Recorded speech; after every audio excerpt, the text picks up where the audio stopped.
Gianna Lum at Convincing Crypto, where we keep you in the loop on always trends and news on crypto and blockchain technology. Today, we have two very special guests on the show. We have two of the co-founders of Profila, that's a Cardano project. We have Michiel and we have Luke. If you guys want to wave at the camera, you can. Hello, everyone. Thanks for Hello. having us, Gianna. Thank you for being on the show. So today they're going to talk about their project, but before we dive into that, I want to know how did you two get into the blockchain space, and how was Profila born? Yeah, maybe I'll take that one. Okay. So, Profila was born, like our founder, Sean, who started in 2015 with it. At that point, more of an idea. When I met him in 2018 at CERN, he was looking for a co-founder with experience in privacy law. And at that point, I was working for the European Center of Nuclear Research as a lawyer. And I had a bit of time in Switzerland, and I was looking for a cool project to do on the side. And I connected with Sean, and it directly clicked also what he was trying to build with the company. And then I think a month later, Sean and Luke connected over a shared friend. And so that became the three of us. And we've been going at it for already a good 5 years now. And so I'll let Luke explain a little bit more what Profila is about and what Profila does. But the crypto aspect of it was always there. So we always thought about how we could integrate Web3 technologies. And after 2 years of research, a lot of conversations, we came into contact with Dr. Michiela Ulrieru. She was at that point strategic initiatives lead at and right hand of Charles. She brought us into contact with Charles. She introduced us to the Catalyst community, and that's where our story started. But we'll go more in detail into that topic later. I'll maybe Okay, give it to yeah. Luke. Luke, what's your And, story? and yeah, and a bit about Profile. Yeah, so I met Sean in 2018 by a common business partner, and he was talking about the things that I care about. I'm actually a political scientist by education, so the idea of sovereignty, the idea of agency, and the idea of radicalizing the current model of how marketing and customer relationships work was very appealing to me, and it was easy to kind of imagine what a better world would look like. So the best way to understand Profile is to think about how things are now, where all of us are marketed to through inaccurate, old, unethically sourced surveillance and tracking data. And they're guessing. Brands are guessing, or Mhm. they're based on what our demographics are, where we're located. And the idea with Profile is, well, what if we can't do anything to modify that paradigm? We can't change how things work now. But what we can do is say, okay, what if individuals were able to create a better data source than anything else out there? Something that's more accurate, authentic, and valuable about themselves. I mean, what's in their head and what's in their hearts based on self-discovery quizzes, and have this vault, this profila, that is again more accurate, more valuable than anything else out there about them. So why would a brand pay a third party for bad data about you when they can pay you for the best data ongoing? So that's the basis of Profila is individuals creating that incredibly valuable piece of content of assets and letting brands subscribe to you, which again is completely reversing the model Mhm. because you have something that's valuable. So a brand subscribes to you for a certain duration, for certain parts of your profile, not the whole thing, and then they can use that information to market to you better. They now know more about you. They can put you in much more accurate segments, much more personalized, much almost like a loyalty program, but it's your loyalty program that brands are signing up for. And we always say, you're going to get more relevant ads than you've ever got before, relevant content, relevant offers. And it's not creepy because you told them. You told them what you actually wanted and love. So that's the basic model, is to reverse these things that should have been reversed, rebalance the power toward the individual. But again, the value has to be for brands as well. So, and we're really a retention play for the brands that, okay, bring your best customers profile, find out more about them, and then be able to sell them more with less spend because you know more about them. So that's the basics of Profila. And So win-win for both the all company and the people. yeah, yeah. And again, we're for brands, we're talking about all the loyalty features that are in the pipeline because loyalty programs are very expensive to run for a brand. So why don't they buy into something that is centered on the individual?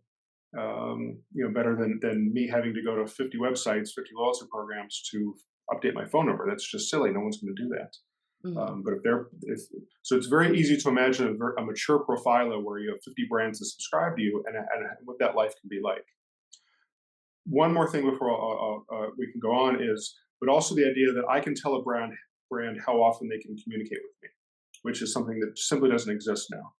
If there's a brand you love and you get too much emails, your only choice is keep getting them or unsubscribe, and you may want something in between. But with the feature we call metronome, you can say to a brand, you only get 2 offers a month, and the platform enforces that. You will not get that third until the new month starts. And so that's the kind of thing that conforms to our mission, even if it's lowering the amount of interactions potentially for revenue. But we think it's more important to have good relationships than just any relationships. And I was saying the other day in a Twitter space, the current paradigm of social media is, in terms of interactions, is more and more and more. Even if it's 2 people screaming obscenities, with everything. They love that. We want better, better, better. We want better relationships, and we always say we're in the relationship business.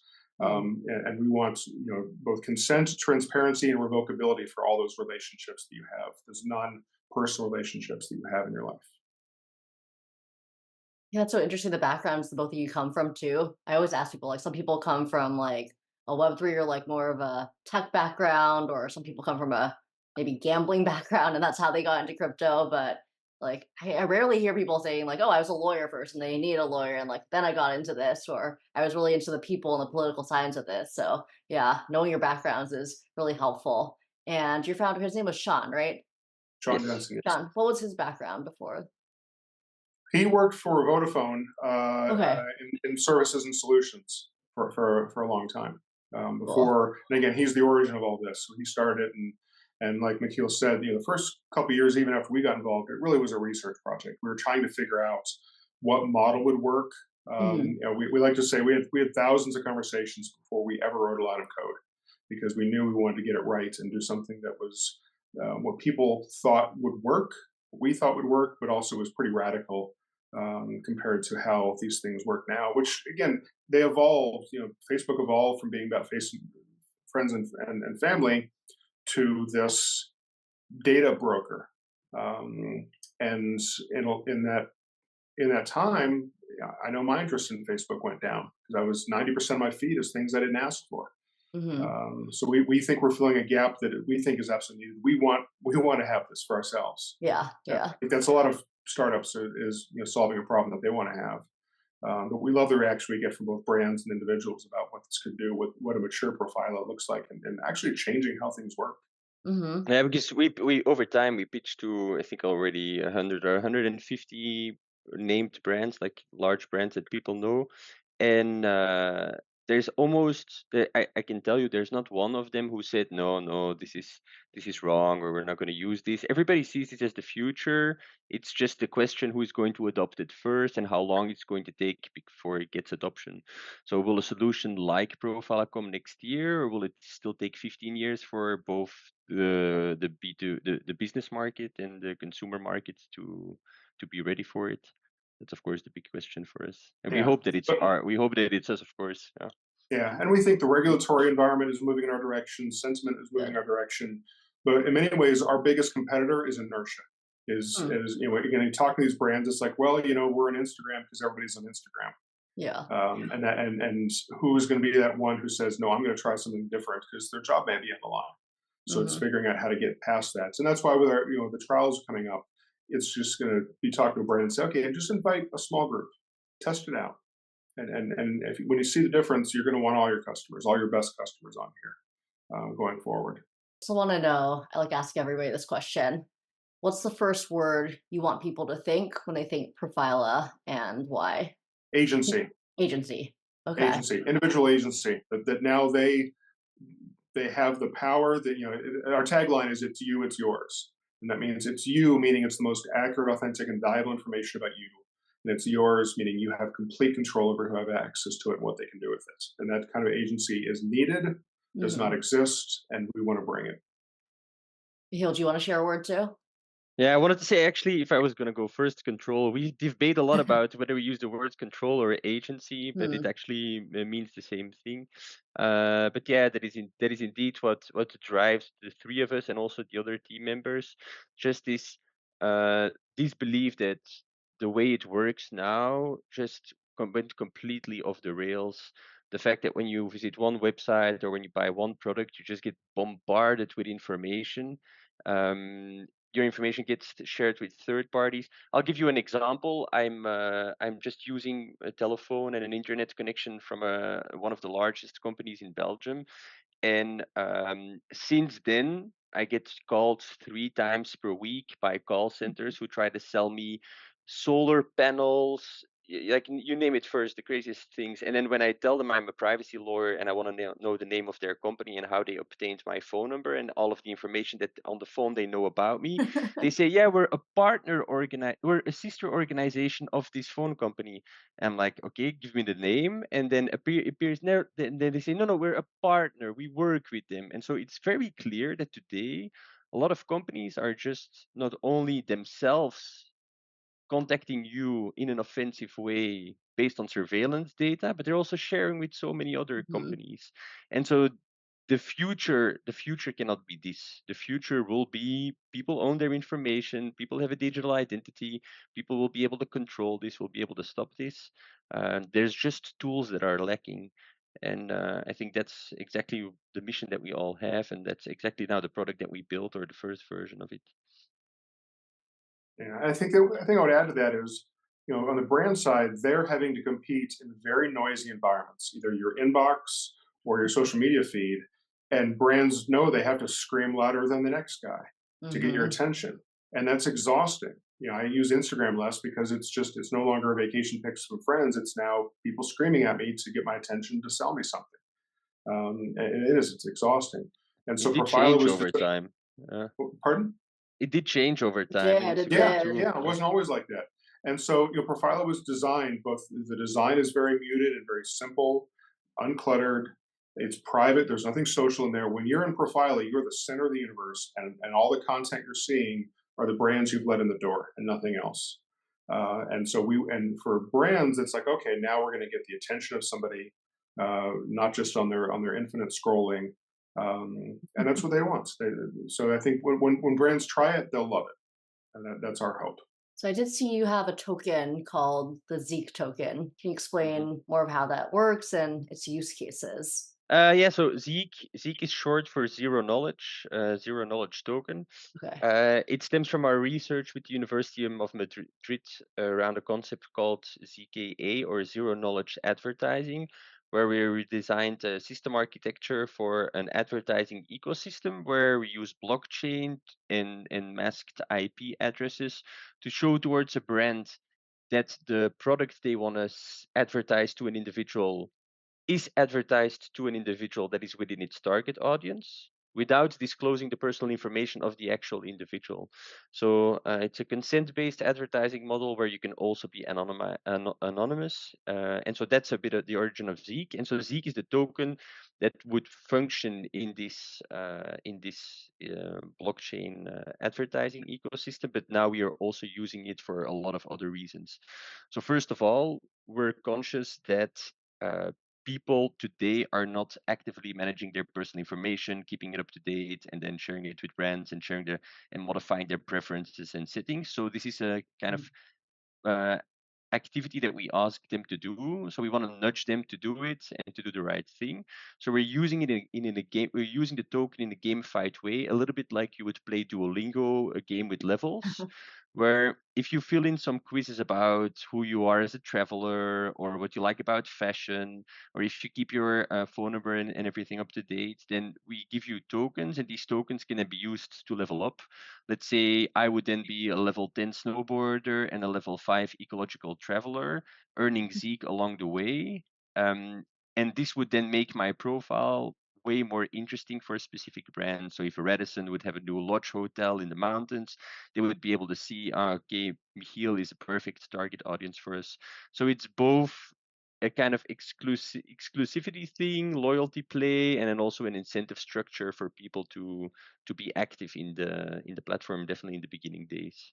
Yeah, and it's in our DNA that every feature we have planned, and we've got a long roadmap of features. Every feature we know exactly how Zeek will flow through it. It's the Right. circulatory system of Profila. So there'll be earn scenarios, there'll be burn scenarios. Um, it may be that Zeek becomes a generic loyalty points program that any brand could use, for instance. Hmm. So the possibilities are endless, but it's completely part of our DNA to think about how every feature will use Zeek. Either something that, let's say that I want to put a buying signal out there for a rather large purchase, that's fine. If I want to make it a zero knowledge, I may have to put in a little bit of Zeek to make it to use that service.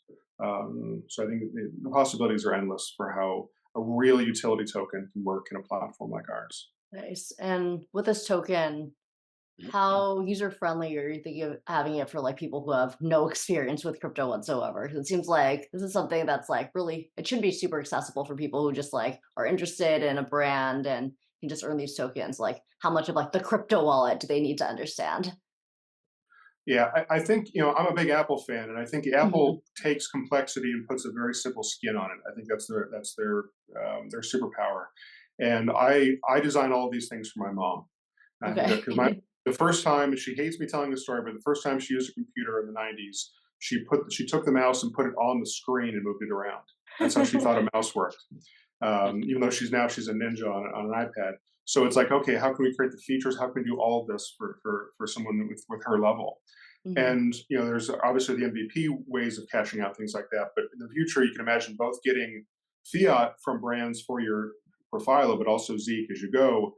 Well, they may not need to even understand crypto because they can spend Zeek in the platform, Mm. but also the ability to kind of cash out and say, okay, my mom may say in December, I just want an Amazon gift certificate for everything that I've earned this year, converting it to dollars and giving her an Amazon gift certificate. That's the kind of things we know will be an option. But we can also imagine, this came up the other day, is a scenario where I want to support a charity that's on Profila, and I say, okay, 5% of everything I earn goes to the charity as well. So we can imagine a lot of different scenarios where how Zeek will be able to flow in and out of the platform, but also supporting things you want to support, but also cashing out when you want to. So we'll want to put that skin of simplicity on top of crypto, where people don't need to understand that. Because my mom, I've tried to explain crypto, and it's just kind of beyond her. Even though she thought NFTs were dumb, which I think there's some agreement in that now. But it's really thinking about that use scenario for how can we hide the complexity. You don't have to understand blockchain to know that a brand subscribing to you is a smart contract, which means that it's something legally binding and transparent. That's all you need to know. You don't need to actually understand how a Yeah. ledger works. Mhm. And then in the beginning, it's only ADA and Zeek payouts for people because maybe interesting to mention about our business model. Imagine a Facebook earning $125 billion on advertising, where Facebook splits half of that with the actual people that are seeing the ads. So the Wow. users of the platform. So in the beginning, it's 50% of our revenue that we generate from this data sharing and this content delivery that we share with users. And this will only increase over time. In the beginning, we only pay that out in ADA and in Zeek, but we'll also add probably the option for, let's say, a Stripe wallet for users that are either crypto averse or that don't know how to work with it. Even though I'm a strong believer in digital payments and in crypto payments, and I'm also a strong believer that the technology, for example, the wallets are only becoming more and more user friendly, so that it's definitely not going to be too big of an issue to create a wallet and link it to your account. Yeah, and we don't want to be dogmatic either with wallets or with digital IDs. We want to be an aggregator of those things Mhm. and be open to any wallet, any digital ID going forward. So I want to know too, why did you decide to start with Cardano, and yeah, why ADA first? Yeah, yeah, yeah. You gotta pick one. You can't build on Yeah. them all at the same time. Blockchain developers are scarce, and they're not all experienced in each layer one. No, no. Jokes aside, it's like I mentioned, Dr. Michela Urieru, who was a supporter of our project from early on, who at that point was strategic initiatives lead for Charles Hoskinson. She was, of course, a big fan of Cardano. She introduced us to Charles. We met him in Cape Town. And then she talked about this now amazing initiative that is Project Catalyst, where there's decentralized funds voted by the community for projects that want to build. And we just tried it out. We submitted a project in Fund 5 for our privacy ledger. We immediately got funded. And since then, it was a snowball. We got the project funded in Fund 6, in Fund 7, in Fund 8, in Fund 9, Wow. in Fund 10.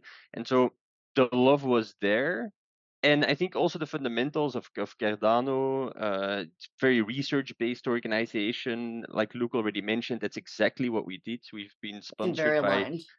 we've been sponsored by the InnoSwiss, that is Swiss Innovation Agency, for a 2-year-long research project with the University of Lucerne around AI and privacy. We're doing already a 2-year research project with the University of Madrid around zero-knowledge advertising. We did multiple other research projects with Swiss universities. So it aligned very much with the way that we are building our projects. There was then the love from the community, and personally, I think Charles is just an amazing visionary as well. Now that we're in the community, it's also really cool to be on Twitter. We're very active on Twitter, engaging with the community there. It's a very fun group. It's a very positive vibe out there, even though the vibe from outside of Cardano in is pretty negative. We experience, especially in the last years. We like being in the space. We like being in the community. That's But great that you've doesn't. gotten But so much maybe to support. add to that, if it makes sense from a technology point of view to integrate parts of another blockchain, then we're definitely also going to do that. You see that a lot of projects that are serious, that are going multi-chain and are choosing multi-chain. Sometimes people don't like it, but I understand why. And just to give you an idea, we're also setting up a partnership with the Partisia blockchain because they have some very cool tech on multi-party computation, which makes sense in our development roadmap. And so I don't find that a problem. Hmm. But yeah, Yeah, there are a couple of more the merrier. blockchains. Like we shouldn't go to Solana. That's, for example, that will not be liked by the community. Not planning I to anyway. But yeah. just wanted to ask you, are there any future collaborations you're looking forward to, or anything that you're allowed to share, I guess, on the show regarding collaborations? Yeah, but currently we're doing our ISPO, so we're have our own stake pool, and then we have 7 Okay. partner pools. We're What's that doing a poll little called? our pool is Profila without the A, and it's just PRLFA, I think. Profila, yeah, Okay. PRLFA. And then the other ones are Blade, Malu from Linda, Crypto Loops. There's Mhm. about 7 of them. You can find them on Go Maestro's website under the stake pools. So this is going on as a project, which is in preparation for our public sale. And what is very excited for us is the actual brand launch. So our product is ready, and we're going to test it now with 3 very cool brands: clothing brand, CBD oil, and beauty and skincare brand, and then with a snowboard and skateboard brand. So it's not a huge trial. It's not going to be 200,000 people. We're trying just a closed group of loyal customers from these brands, approximately 1,000 from each, to just test our assumptions. We have certain assumptions as to how many people will accept an invitation from a brand to join such a platform. How Mhm. active will they be? Will they share information? And then at the end, we'll try to figure out, did the brand like it? Are the metrics better than the metrics they have now? Is the engagement better? Did the people like it? Did they get data which they normally don't get from their individual consumers? So we're very excited about the brand trial, which is starting in a good week and a half. Yeah. Ooh, exciting. It's And good. on my side, I'm based in Lucerne, Switzerland, and Lucerne is building a brand around AI. So we have Uh-huh. an AI community. I was actually at one of the breakfasts and the speakers today, and it's collaboration between the canton, the city, and the university. And we're becoming much more engaged. We're actually building an AI team by one of our partners in Ghana, and they're trying to consolidate a lot of the companies in this area that are focused on AI, either as service providers or companies like us that are going to be using AI, because AI is going to be very important for us. In many ways, to find out what's important, let's say, for instance, travel, Mhm. and then be able to create the questions and quizzes for you to complete, and also be able to analyze that so you can understand what kind of traveler you are. But again, for a brand to be able to put you in a much more accurate segment to market to. So the possibilities are endless. We see very practical considerations with AI, and we love being part of the community here. Another question for the two of you. I want to know, is your project committing to environmental sustainability, or how can a project like Profila help the environment? I think maybe with like more targeted data, maybe you won't buy as much trash, but I want to know like Yeah. what else do Yeah. you have in mind? Yeah. Well, it's Happy to also take. we've had some discussions about the the footprint of digital advertising in general. Hmm. And our project should minimize that, because I think digital distribution has made brands very lazy, because each additional email, each additional ad don't really cost them anything, but has an environmental impact. So the idea that a brand can understand that they're going to get more out of you with very focused ads and less spend, which means less advertising, which means less bandwidth, which means less energy needed. So I think marketing. I think I would say we'll look back at how marketing is done now and marvel at how stupid it is, and how inefficient and ineffective it is. And so I think there's a better version of that that's Profila can be a part of, that will lower the footprint of digital advertising in general, and maybe also letting you spend less on things maybe you don't need, that aren't impulse buys like they are Hmm. now.